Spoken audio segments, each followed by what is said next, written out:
Astronomy is perhaps the oldest branch of science. It is naturally arises because people had curiosity, and for half the time during their life, that curiosity transcends borders. The Greek astronomers and the Chinese astronomers had both observed the skies, identified constellations, except they interpreted it slightly differently. And this drive to understand nature around us is international and is cross-cultural, because in the days when there were no communication, they actually saw the same sky. And they were wondering about the structure of the universe and beyond our immediate reach. Also, astronomy is something that is very easy to grasp, even when we're little babies and you sing nursery rhymes, little star in the sky, and that rhymes also transcends cultural barriers. How do you see China's growing research ecosystem shaping the global landscape of astrophysics? China has this enormous amount of potential, and in terms of vast pool of talent to inspire this generation to understand nature around us is very important.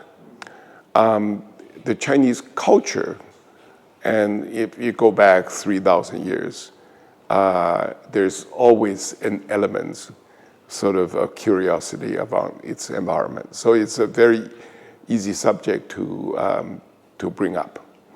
But at the same time, because of Cultural Revolution, because of the Cold War, and et cetera, that the Chinese science has become a little bit discoupled with the rest of the world. And in other subjects, there are direct commercial or industrial or other applications. But in astronomy, there's really no reason that we should set up barriers. And so it's easy to venture into this area.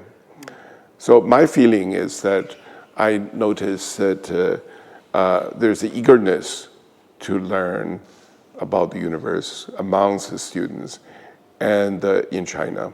And they're very, very well trained technically, and they have very good background in physics and mathematics.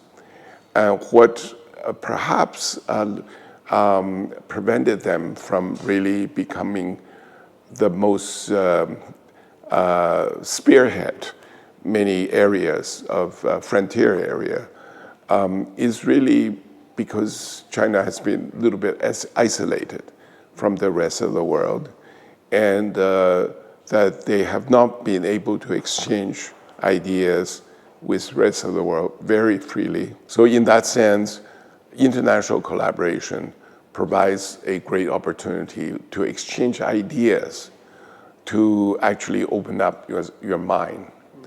I always felt that the most important aspect about scientific studies, investigation, is not to ask the question, what is the answer?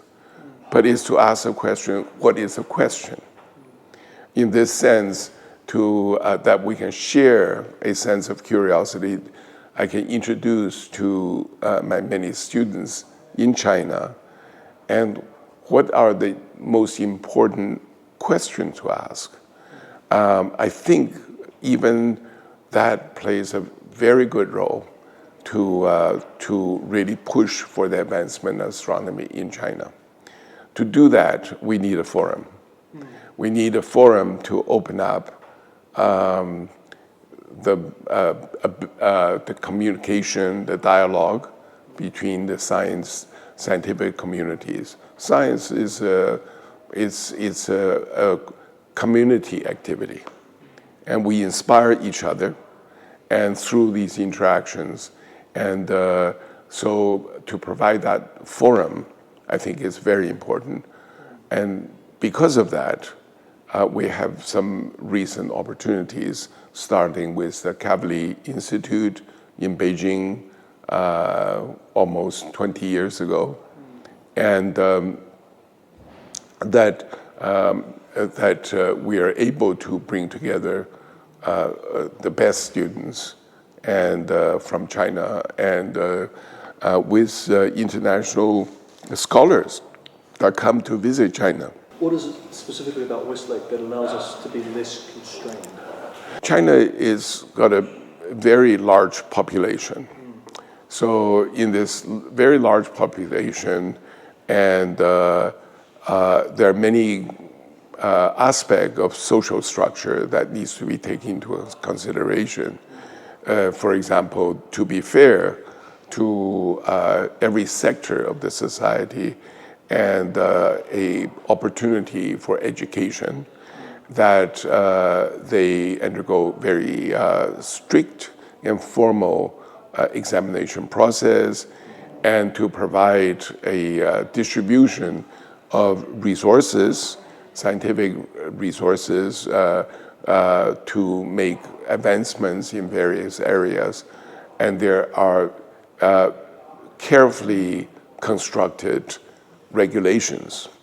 And in scientific advancement, often when we have a breakthrough, a breakthrough usually breaks down barriers, and usually requires, it's something happens serendipitously.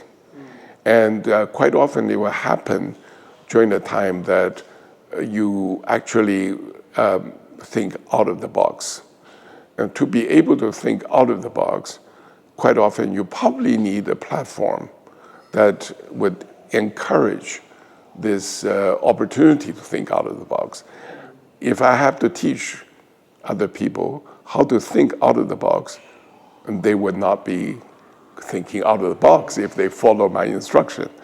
And so how to create that platform usually may have a little conflict with being fair to everyone in a very formal, structural way.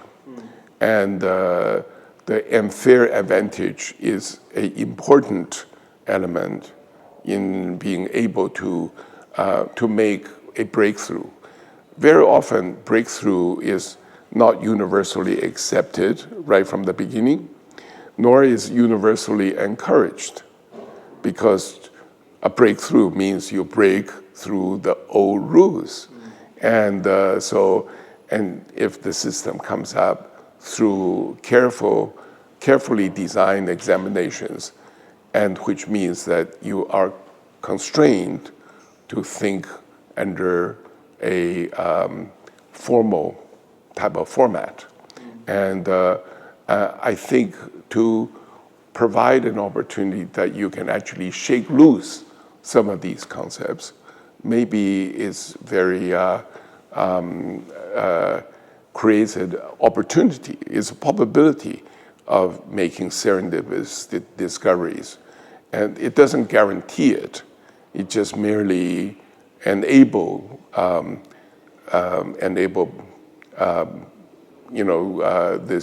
these activities that is out of norm. In some sense, this is a privilege not everyone could have, and I think Westlake has that as infrastructure, has that platform, has that ability to be able to encourage these creative activities. How do you see AI and machine learning reshaping astronomical research in the coming decade?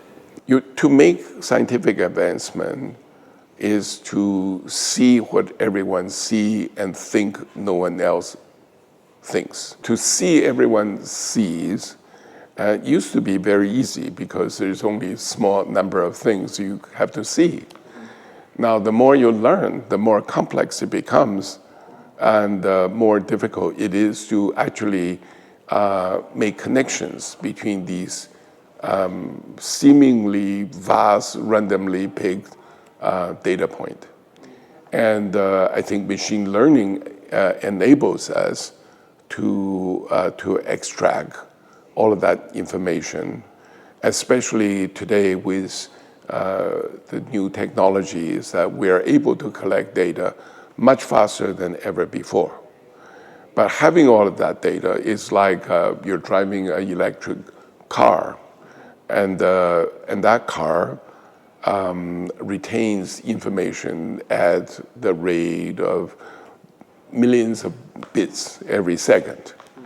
And but it will overload the data bank. So, and how does that car decide from all of that data to make a decision to turn left, turn right, to slow down, to speed up, to avoid this, that, the other? And I think this is the area of your everyday experience, and we can apply that into astronomy, because we're now able to collect huge amount of data, and we can scan the sky once every few days, and there are millions of pieces of information. And you can't possibly retain all of that all at once, and you need to sort it out.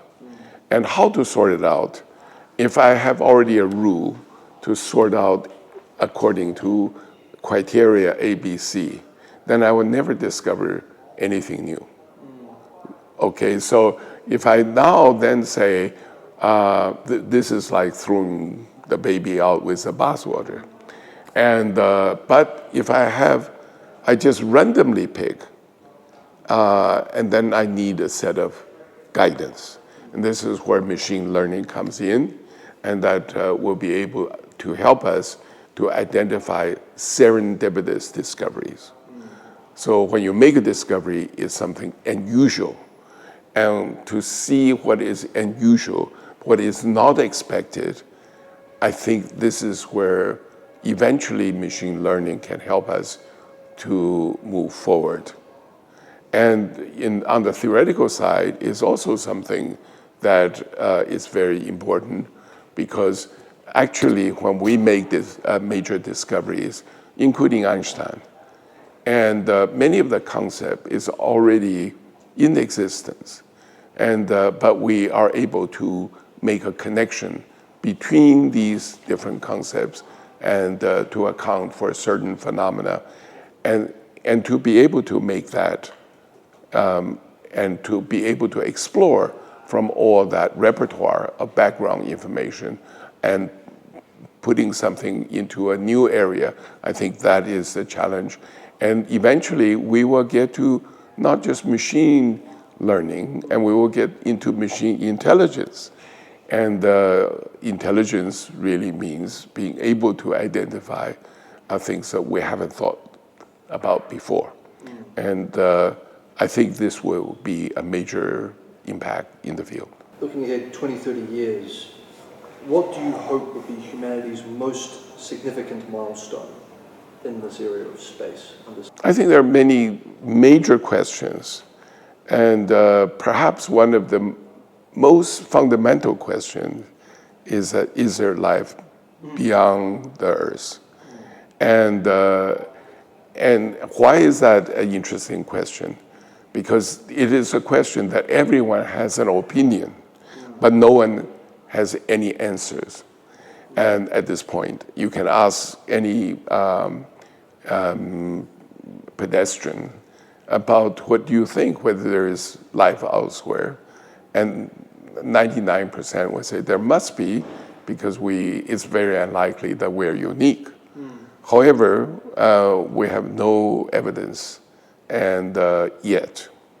And once we learn that life is common, and even that process takes time because we don't know exactly what is the ultimate biomarker, a signal that signifies the common existence of life.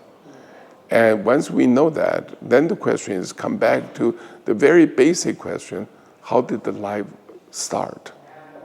And we don't even know how life started on Earth. And perhaps we need to go back even beyond that. What is intelligence? And so So this is one big area that there's no clear-cut answer that you can say, okay, I just need to answer 1 + 1 = 2. And I think there are many gray areas here and how to go forward. Of course, to learn about the universe at large, that's a very important question. But that's not a philosophical question that inspires everyone. And whereas, where's our root does come into play in everyone's mind. With that in mind, do you have a message for our community here at Westlake? I think it is a wonderful start, and I hope this will continue to flourish. And the original principle and the guiding principle and the philosophy is very valuable, and I hope it will come to fruition. And I think it will become a fantastic venue for international collaboration.